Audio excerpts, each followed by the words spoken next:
Woi, kamu sadar nggak sih, timnas Indonesia sekarang udah nggak segalak seperti dulu soal fisik. Sebelum lebih jauh, aku nggak pernah bosan-bosan untuk ingat ke teman-teman, ketika teman-teman tonton video ini, jangan lupa tekan tombol like dan tombol subscribe, karena aku mendapatkan data statistik baik yang nonton kanal YouTube atau media sekitar ternyata belum menekan tombol subscribe. Jadi aku harap kawan-kawan melakukannya. Masih ingat nggak kawan-kawan saat timnas eranya Coach Sintayong, pemusatan latihan akan dilakukan, viral berita pemain disebut oleh staf official STY fisiknya menurun, fisiknya harus ditingkatkan. Oleh karenanya STY di level sebagai pelatih kepala timnas dalam waktu dekat mencoba memboost fisik daripada pemain timnas, harapannya agar bisa bersaing di level tertinggi. Kalau kita bicara hitung-hitungan normal, harusnya ya di level klub pemain-pemain tersebut fisiknya sudah oke. Tinggal ketika dipanggil masuk ke timnas, ya ditingkatkan lagi, dijaga oleh pelatih kepala. Nah, nyata-nyatanya bagi Coach Sintayong, ketika pemain-pemainnya digembleng di klub, belum sesuai dengan kriteria yang diharapkan oleh Coach STY. Nah, jika kita breakdown, Coach STY memang termasuk pelatih yang sangat amat keras soal fisik kawan-kawan, memaksa dalam tanda petik lah ya pemain-pemainnya ya mengikuti latihan yang sudah dipersiapkan. Itu untuk kebaikan daripada pemain itu sendiri. Tetapi jika kita lihat era timnas di bawah Patrick Kluivert, tidak ada pemberitaan soal fisik pemain yang kurang. Kemudian tidak ada penggemblengan yang super ekstra diberikan kepada pemain timnas. Di situ aku coba berpikiran positif. Mungkin Patrick Kluivert ada juga melakukan penggemblengan fisik terhadap pemain timnas. Mungkin Patrick Kluivert pun merasa tidak puas juga terhadap fisik pemain timnas. Ya, tinggal memang tidak dipublikasikan aja seperti eranya Coach STY yang banyak sekali di media-media mainstream ya mendapatkan konten dari penggemblengan fisik yang super dahsyat dari Coach STY. Satu pertanyaan muncul akhirnya, apakah Patrick Kluivert lebih fleksibel terhadap fisik daripada pemain timnas, atau memang kita pun sudah longgar fokusnya terhadap fisik daripada pemain timnas?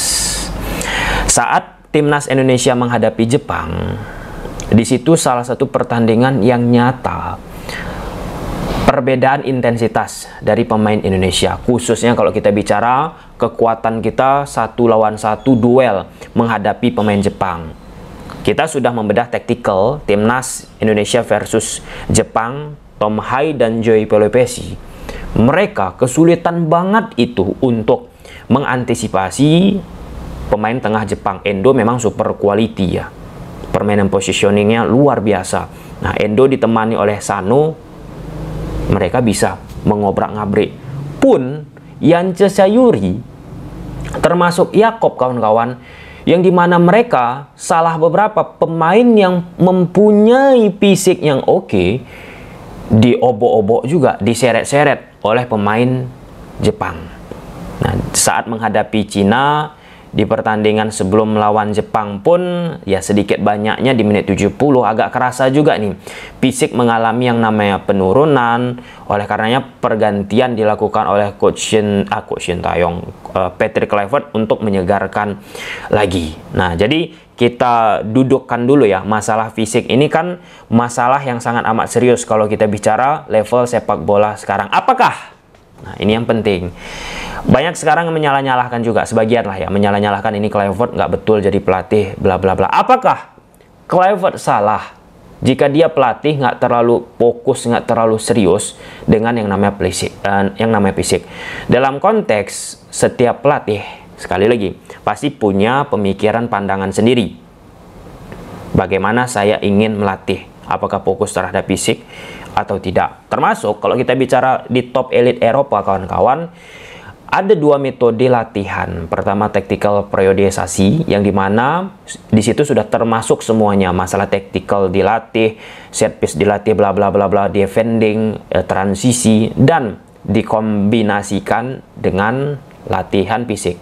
Nah, ada teknik latihan bompa. Bompa ini terpisah dia dengan latihan tactical dan sebagainya. Nah, latihan bompa ini beberapa pelatih menerapkannya. Kita sebut saja misalnya Antonio Conte. Nah, Antonio Conte sampai muntah-muntah pemainnya dibuat latihan fisik di level elit nih. Apakah Antonio Conte dengan skuad tersebut menjamin dirinya berprestasi di level Eropa? Tentu tidak juga. Sulit juga dia kalau berbicara di Liga Champions Eropa. Tapi kalau misalnya di kompetisi domestik, ya patutlah diperhitungkan taktikal yang dimiliki oleh Antonio Conte. Nah, di situ Antonio Conte idealismenya, pegangannya tetap kan, dia perbaiki dulu fisiknya. Nah, kalau kita lihat pelatih-pelatih lain, ada yang nggak mau lagi memakai metode bompa karena sudah ada yang nganggap kuno, sudah nggak masuk lagi di eranya perkembangan sepak bola sekarang, lebih ke tren tactical periodisasi karena di situ sudah lengkap latihan menggunakan bola. Nah, ketika latihan tidak menggunakan bola, ball feeling daripada pemain itu pun nggak terlatih. Dengan adanya bola, tactical periodisasi, diharapkan mereka pun secara garis besarnya mereplikasikan itu nantinya di pertandingan sesungguhnya. Jadi plus minus.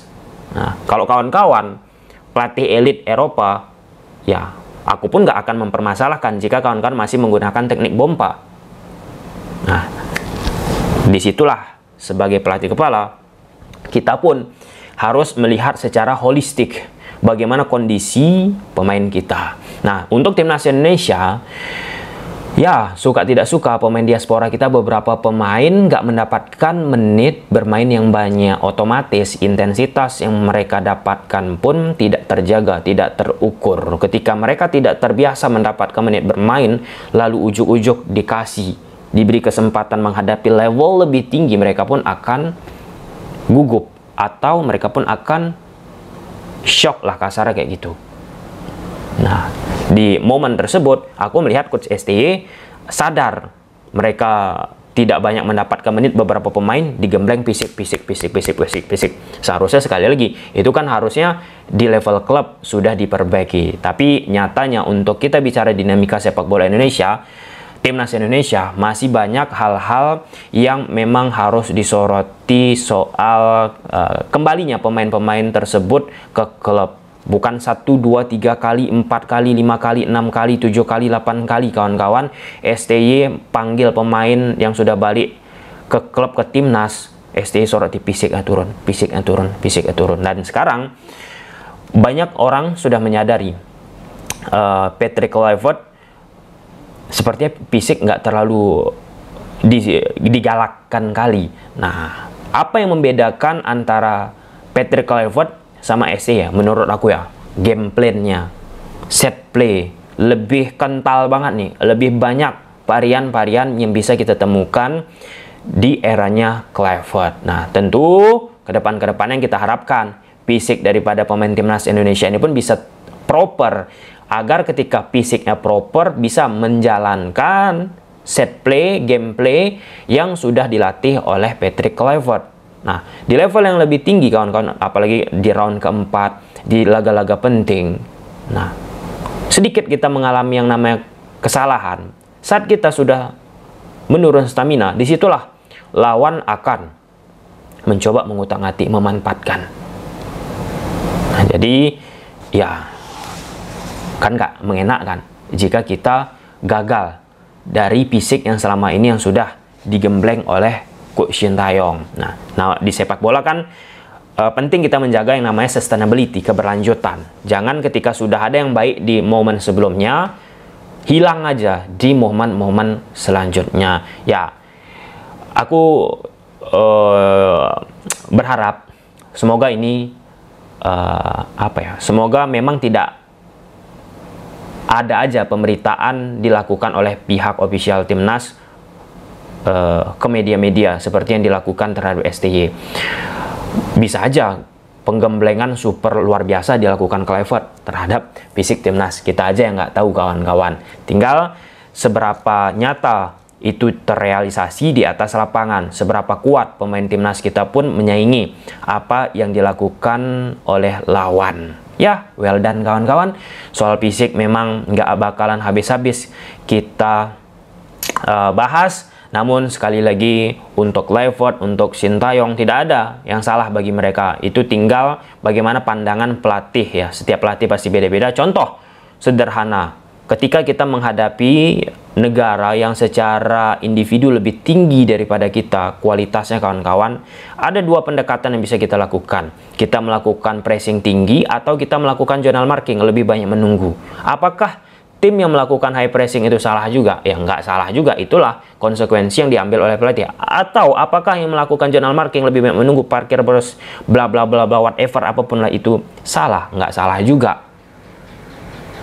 Nah, di sepak bola tinggal seberapa bertanggung jawab pelatih itu sendiri dengan filosofi, dengan pattern yang dia tuangkan. Oke, sampai di sini aja. Apakah kawan-kawan merasa fisik pemain timnas menurun? Silahkan tulis di kolom komentar. Bye.